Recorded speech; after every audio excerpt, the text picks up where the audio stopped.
sens qu'elle vous a manqué celle-là. Mon impression était la bonne finalement, même si je voulais pas l'admettre. Eh ben voilà, on va pouvoir faire un petit joint de culasse sur la Tigra. C'était pas assez long donc... Au moins pour la première partie du chantier de démontage, on s'est entraîné déjà. La distribution, on l'a déjà faite. Ce sera l'occasion comme ça de remplacer la pompe à eau que j'avais choisi de ne pas changer.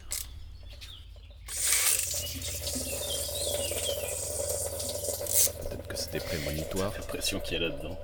Elle a tourné qu'hier. On va aussi en profiter pour remplacer le thermostat parce que de toute façon il était bloqué ouvert vu le temps qu'elle prenait à monter en température. Et un thermostat. Oui, parce que dans ce cas de figure, l'autre possibilité aussi c'est que quelqu'un avant l'ait supprimé. Mais non, il était juste ouvert.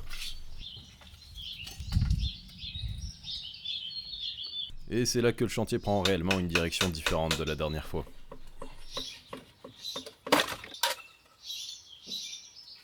Évidemment, je me suis un peu renseigné sur la survenue des joints de culasse sur ces moteurs, et que ce soit la version 1.4 ou 1.6, il semble que ce soit aussi incontournable qu'une rondelle en feu après un plat mexicain.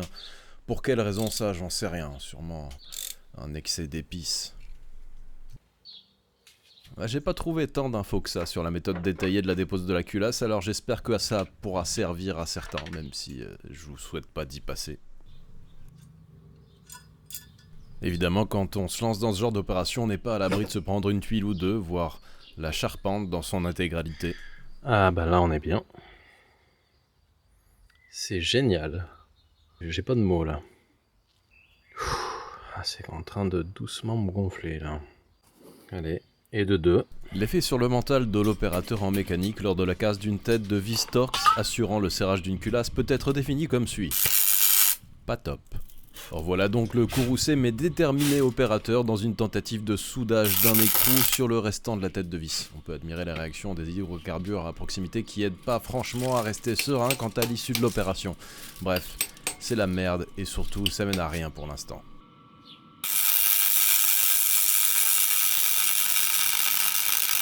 On va tenter de souder plus fort et plus longtemps.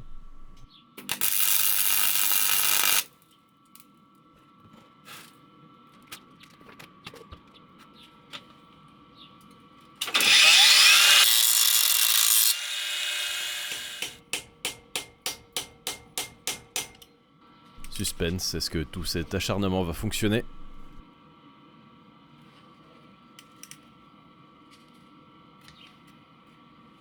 Nope. On peut toujours retenter.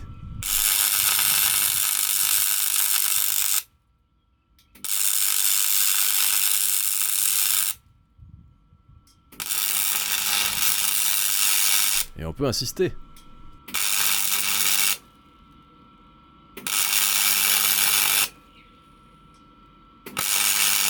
Vous croyez que c'est suffisant ?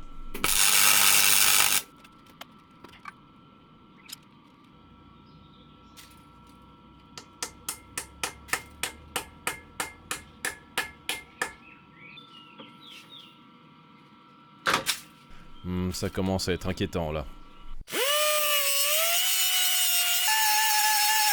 Peut-être qu'en meulant le restant de tête de vis, ça soudera mieux. La réponse est oui, mais d'un autre côté, j'ai l'impression que c'est seulement la hausse de température qui a fini par permettre à la vis de se débloquer. Donc, bon, enfin bref, le principal, c'est le résultat. Maintenant, faut que je fasse celui-là et il faut espérer que les autres cassent pas, quoi.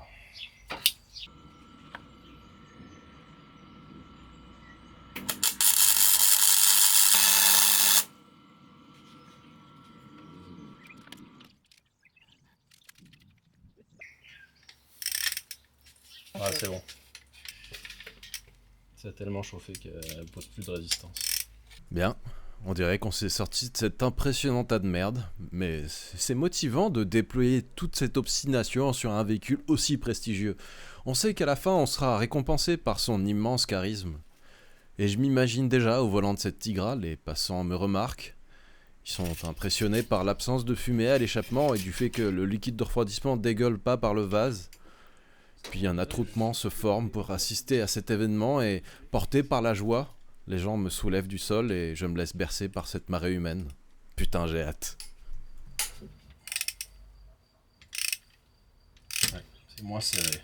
Dans ce cas-là. À partir de maintenant, tout va bien se passer, c'est sûr. Regardez, j'ai pas cassé d'autres vis.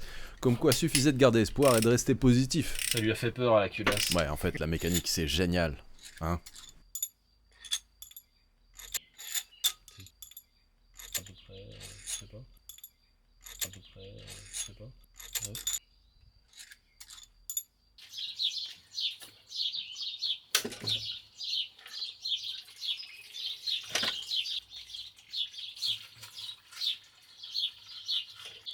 Comme je voue une haine sans limite à ces colliers autoserrants, il fallait qu'il y en ait un là, qui soit indémontable sans l'outil spécial que je n'ai pas. Donc j'ai emprunté à quelqu'un. Et bientôt je l'aurai parce que j'en ai commandé un, étant donné que c'est pas la première fois que je me retrouve dans la mouise parce que je l'ai pas. Donc voilà, je vais pouvoir sans doute enlever cette dernière durite et déposer cette culasse qui m'aura donné un peu de fil à retordre.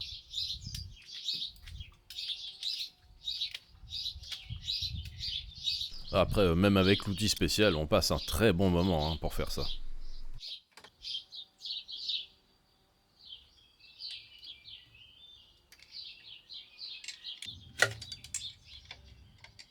Ok, le collier, c'est bon.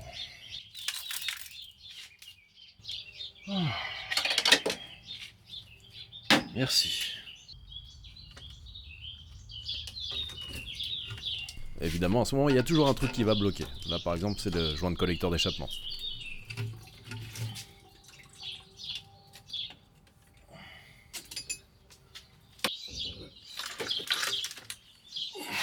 Là, c'est quand même d'un haut niveau. Maintenant, on va pouvoir voir si on trouve quelque chose d'évident en termes de dégâts qui pourrait expliquer le manque d'étanchéité. Je suis pas 100% sûr de moi, mais je dirais que le problème doit venir d'ici et de là.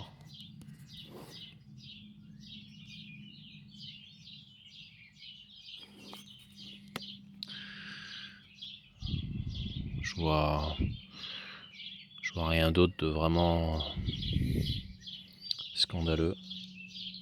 Je serais pas surpris que ce soit pas son joint de culasse d'origine, ça a peut-être déjà été fait, mais le démontage m'a donné aucun indice en ce sens, donc je suis pas sûr.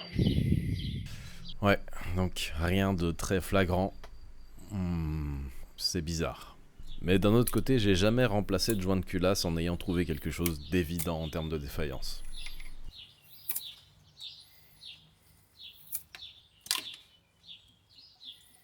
Même en regardant de très près, non, rien. Et c'est aussi à partir de là que j'ai pris les mauvaises décisions.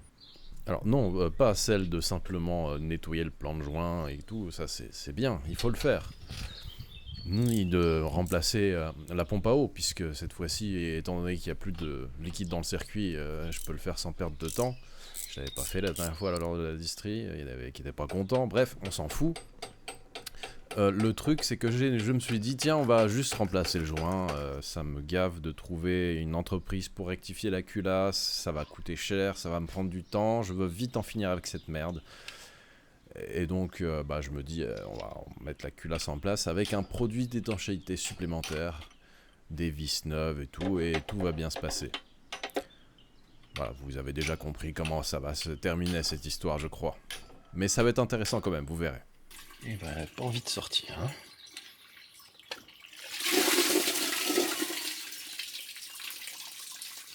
J'en profite pour décerner une mention spéciale aux ingénieurs qui ont conçu cette pompe à eau qui peut être installée sur 360 degrés d'amplitude alors qu'il n'y a normalement qu'une seule orientation correcte. C'est complètement con.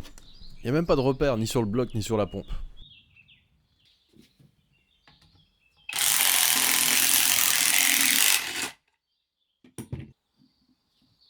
Là, j'essaye de sauver le joint de collecteur d'admission, mais il y a la pipe d'eau qui est collée dessus. Donc je la dévisse pour que le joint puisse rester sur le collecteur, en le démontant.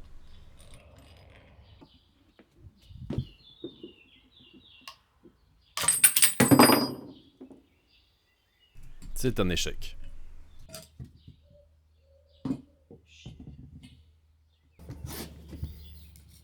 Plan de joint de la culasse nettoyé. Maintenant, je vais pouvoir faire un test de flèche, je pense qu'on appelle ça comme ça, pour voir si elle est voilée. Évidemment, j'ai dû desserrer un des embraquages parce que sinon, ce podcast toujours ouverte. On m'a dit que la table de jardin avec son plateau en verre, c'est l'idéal pour tester la culasse. Peut-être. Sauf que j'ai remis en question la planéité du plateau parce que je sais pas. J'avais décidé que la culasse était pas voilée, je crois. Et on a un voile, donc ce soit un défaut de la vitre. J'ai un réglé qui aurait été pas mal pour faire ça, mais je le retrouve plus. Donc là, j'introduis le biais de validation en utilisant une méthode qui tendra à transformer mon désir en réalité. Par exemple, en utilisant cette méthodologie de contrôle encore plus mauvaise. Maintenant que j'ai réussi à me persuader que la culasse est bien plate, je renforce ma conviction en pulvérisant un produit qui fortifie inutilement ma foi dans ces décisions douteuses. Habituellement, je compte pas trop sur ce genre de produit, parce que habituellement ça ne sert à rien. Mais ces voitures ont tellement de problèmes avec le joint de culasse que je vais mettre toutes les chances de mon côté, et je vais l'utiliser cette fois.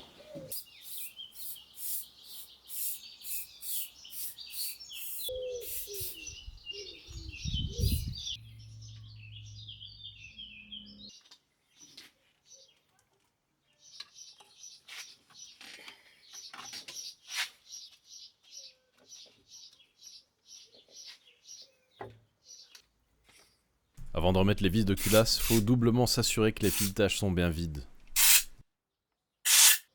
Et comme l'indique la documentation, huiler les têtes de vis et les rondelles. Reste plus qu'à respecter la méthodologie de serrage. Dans l'ordre qui convient, on applique 25 Nm puis 2 fois 90 degrés avant de finir sur un 45. Ouais, j'ai presque fini le remontage et dans l'ensemble ça s'est pas trop mal passé. Je pense que ma difficulté à entamer le début du chantier, le démontage, ça a été ma méconnaissance de cette mécanique et de la manière dont c'était monté. Une fois qu'on connaît, ça va pas mal. Mais c'est laborieux au début parce qu'on se dit mais attends, je vais pas démonter ce truc là, c'est pas possible, c'est trop bête. Et donc on perd du temps à essayer de contourner et au final on rallonge tout le processus quoi. Donc si je devais le refaire, je serais beaucoup plus rapide à mon avis. Allez, je vais mettre le circuit en eau après avoir remplacé le thermostat et puis je pourrais tester de nouveau.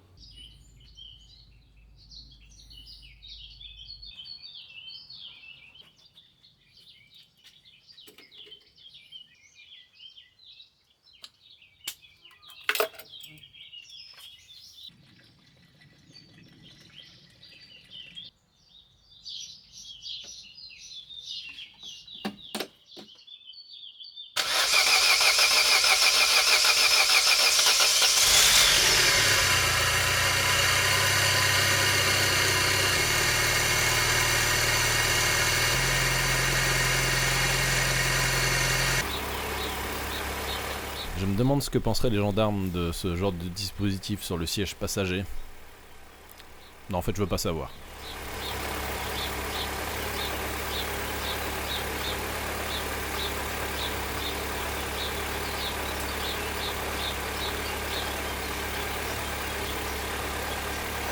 Je pense que je vais pouvoir recommencer.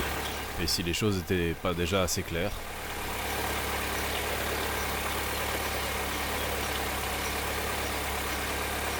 Et j'ai eu du mal à atteindre la clé de contact, la vitre était pas assez ouverte.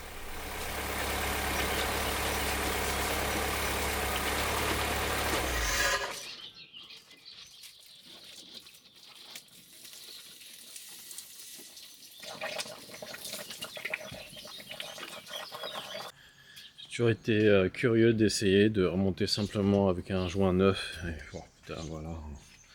Juste prêt pour essayer d'améliorer les choses.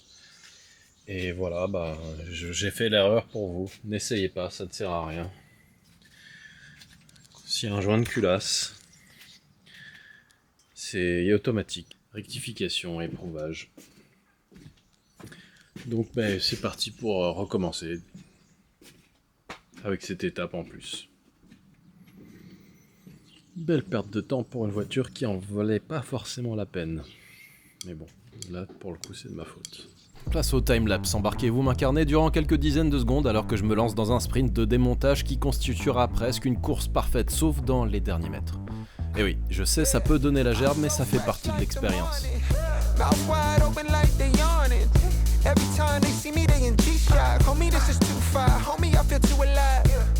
You can see me like Illuminati. You can see me like Illuminati. But I'm shining so bright, so bright. Don't come and try to share some of this light, no. Give me a beat and I control it like a maestro. Ladies on a mission, they be trying to get me wiped up. Shawty, wait a minute, can't tell if I like ya. Gotta make sure you know how to shake it like a bartender. Team with me and they all winners. And you know we ballin' all winter, all summer. Jewelry around my neck is lightning, but I'm all thunder. Keep coming with it. Keep coming with it. Keep coming with it. Place your bets on us. Get your money and flip it, yeah. Keep coming with it. Keep coming with it. Keep coming with it. Place your bets on us. Get your money and flip it. Bring a friend and come along. Don't be taking too long. The vibe's too strong. If you don't know how to move, then we moving on.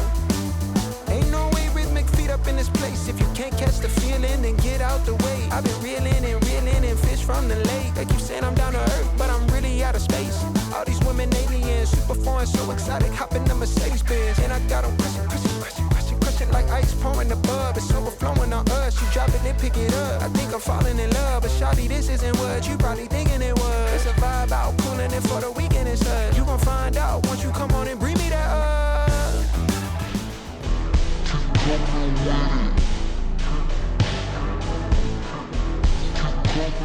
Et ça coupe fort une culasse, hein, parce que là, on va faire des points, je crois.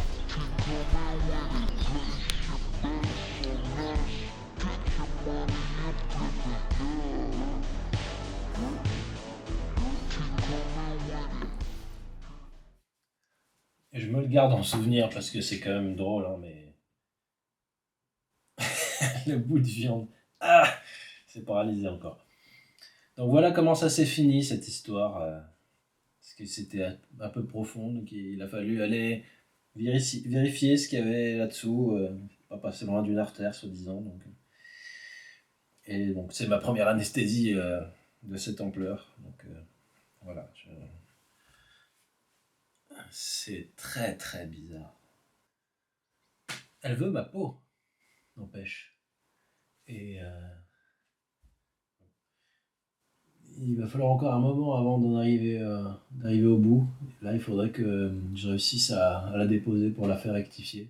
Si jamais on vous propose une tigra, même gratuite, faites attention, c'est peut-être un piège. Je me souviens d'une fois avoir eu cette discussion avec quelqu'un, il m'a dit « Ouais, fais gaffe, c'est tranchant quand même. » J'ai dit « Oh, quand même, putain, c'est juste le bord d'une culasse. » C'est tranchant, effectivement.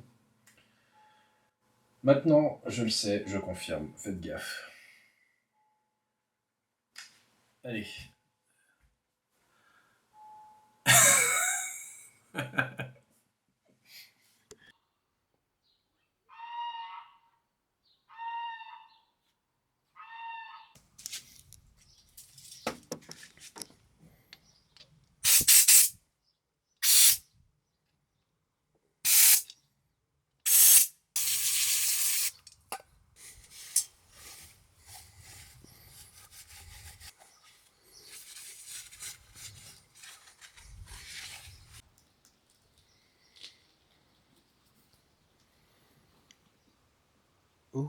Ah bah là, après rectif, ça coupe vraiment comme un rasoir. Hein. Et il faut dire qu'elle avait un beau voile puisqu'ils ont enlevé 15 centièmes. Après, j'ai voulu vraiment faire les choses bien, donc pour le serrage angulaire, j'ai trouvé des fichiers sur le net à faire imprimer. Et comme ça, maintenant, j'ai de quoi contrôler parfaitement le dernier serrage sur 90 degrés. C'est facile à faire, 45, c'est plus compliqué sans l'outillage, quoi.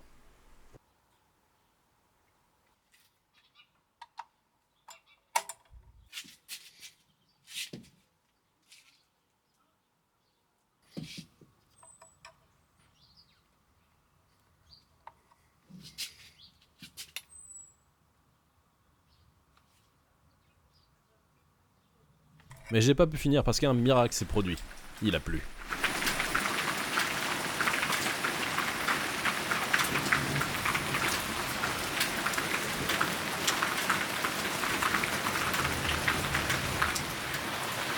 Ce qui n'a pas été sans conséquences indésirables parce que quand la voiture est dans cette position, je ne peux plus replier le Barnum. Et donc il est arrivé ce qui devait arriver, vu la quantité de flotte qui est tombée. Ouais.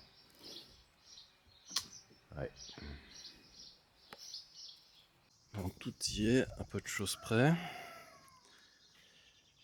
On va tester un démarrage. Je suis pas en eau, mais on s'en fout, c'est juste pour quelques secondes.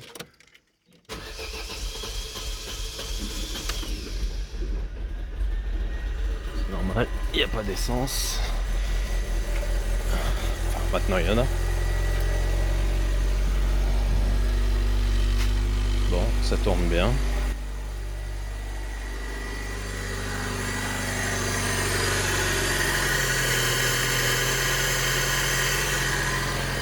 Ok, on peut terminer et remplir le circuit. Bon, ça a l'air d'aller. La température est en train de redescendre avec l'activation du ventilateur. Le bruit qu'il n'y avait pas avant, c'est la courroie d'accessoires. Elle n'a pas aimé baigner dans l'huile à un endroit et ça l'a fait gonfler. Donc elle patine périodiquement. Mais si c'est que ça, une courroie à 10 balles est facile à changer, je prends. Par rapport à un autre joint de culasse. Normalement, elle devrait arrêter de ventiler dans quelques secondes.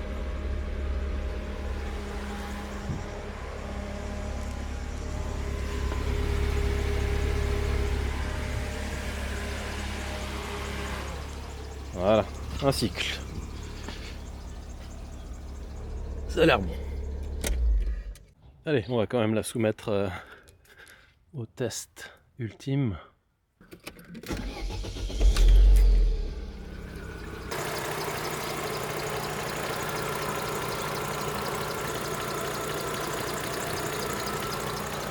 Bien, fini, ne touche plus. Enfin après tout ça, elle est enfin passée au contrôle technique qu'elle avait plus depuis 2023 et ça s'est soldé par un échec. Elle l'a pas eu. Pour ça, essuie-glace HS, plaque d'immatriculation dans un état inacceptable et un feu stop sur lequel il a fallu taper pour qu'il se remette à fonctionner. Bref, elle a failli passer à la casse, quoi. Ça va, on s'en sort bien. Ça, c'est le genre de relation qui part sur les chapeaux de roue, quoi. Plein de bonnes intentions et tout, et puis à un moment donné, on se prend en grippe et l'un des deux essaye d'éliminer l'autre. C'est ce qu'elle a essayé de faire, sans succès. Ça, c'est bon, ça a fini par s'arranger, mais elle a quand même tué mon Barnum. J'y tenais. Et le temps de tourner cette scène, elle avait fait de nouvelles victimes, une mouche qui a eu l'outrecuidance de traverser l'habitacle et une pauvre musaraigne qui est passée dessous en espérant échapper au soleil implacable. Il semble qu'une aura maléfique se dégage de cette automobile, peut-être que ça explique pourquoi ces différents propriétaires tentent de s'en défaire. Et pour éviter qu'elle parvienne à ses fins, parce que j'imagine qu'elle va continuer à essayer de m'éliminer, je vous suggère de m'aider et de vous porter acquéreur. Pour me sauver donc. Et donc je la propose à 1 € du centimètre cube. Je pense que ça fait pas très cher pour une voiture qui a eu cette quantité de travail et qui est en règle. Voilà, pour quelqu'un qui a besoin d'une voiture économique, c'est bien, non? Alors faut pas avoir une grande famille, hein, c'est vrai, mais j'ai montré qu'on pouvait embarquer un vélo. Donc si vous n'avez pas peur de vous faire éliminer par l'Opel Tigra et ses griffes acérées, contactez-moi sur l'adresse mail de la chaîne qui est aussi en description. Sur ce, je vais la planquer dans un coin pour plus la voir, parce que je lui en veux quand même. Et je vous dis à la prochaine, avec une autre cette fois, c'est sûr. Ciao.